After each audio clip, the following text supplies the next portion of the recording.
Salam əziz balalar. Bugün biz bir daha sizinlə Şuşanın yaraşığı mətni ilə bağlı tapşırıqları yerinə yetirəcəyik. Cümlələri oxu, göy rəngdə verilmiş sözləri yaxın mənalı qarşılığı ilə uyğunlaşdırıb yaz.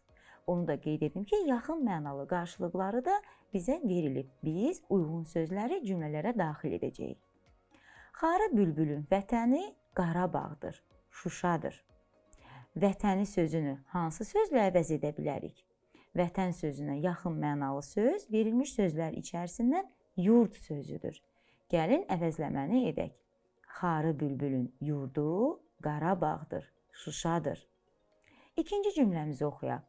Güllərin ətri, quşların səsi adamı valeh edirdi. Bəs valeh edirdi sözünü nə ilə əvəz edə bilərik? Diqqətlə baxsaq, mənalarına fikir versək, görərik ki, valeh etmək, heyran etmək deməkdir. O zaman gəlin cümləmizi oxuyaq. Güllərin ətri, quşların səsi adamı heyran edirdi. Növbəti cümləmizə baxaq. Şuşanın yaraşığı xarı bülbülü idi. Bəs yaraşığı sözünü nə ilə əvəz edək? Yaraşığı sözünü bəzəyi sözü ilə əvəz edə bilərik. Şuşanın bəzəyi xarı bülbülü idi. Mən inanıram ki, biz xarı bülbülə qovuşacağıq. Bəs qovuşmaq sözünü hansı sözlə əvəzləyə bilərik? Qovuşmaq yenidən görüşmək deməkdir. Mən inanıram ki, biz xarı bülbüllə yenidən görüşəcəyik. Növbəti tapşırığımıza baxaq. Nənəm boynumu qucaqladı. Bu cümlədə hansı suallara cavab var? Həmin sualları dairəyə al. Gəlin baxaq. Nənəm niyə boynumu qucaqladı? Kim boynumu qucaqladı?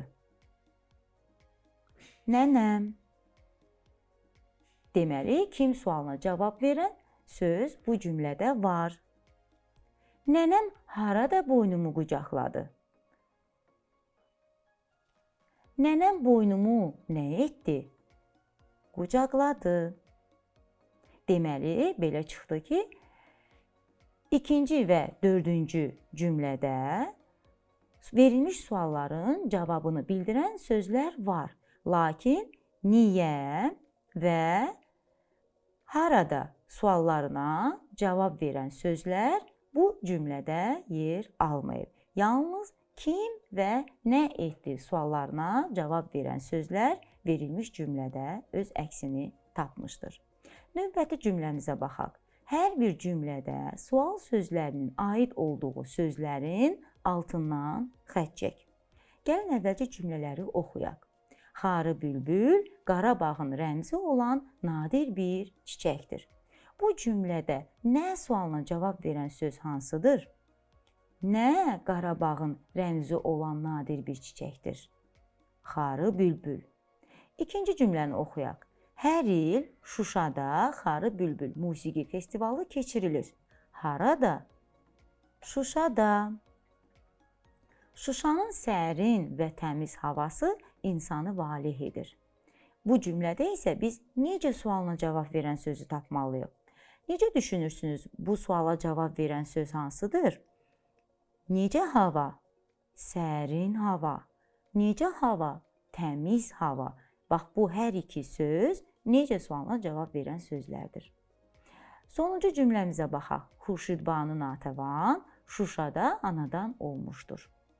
Bu cümlədə isə biz kim sualına cavab verən sözü tapmalıyıq? Kim Şuşada anadan olmuşdur?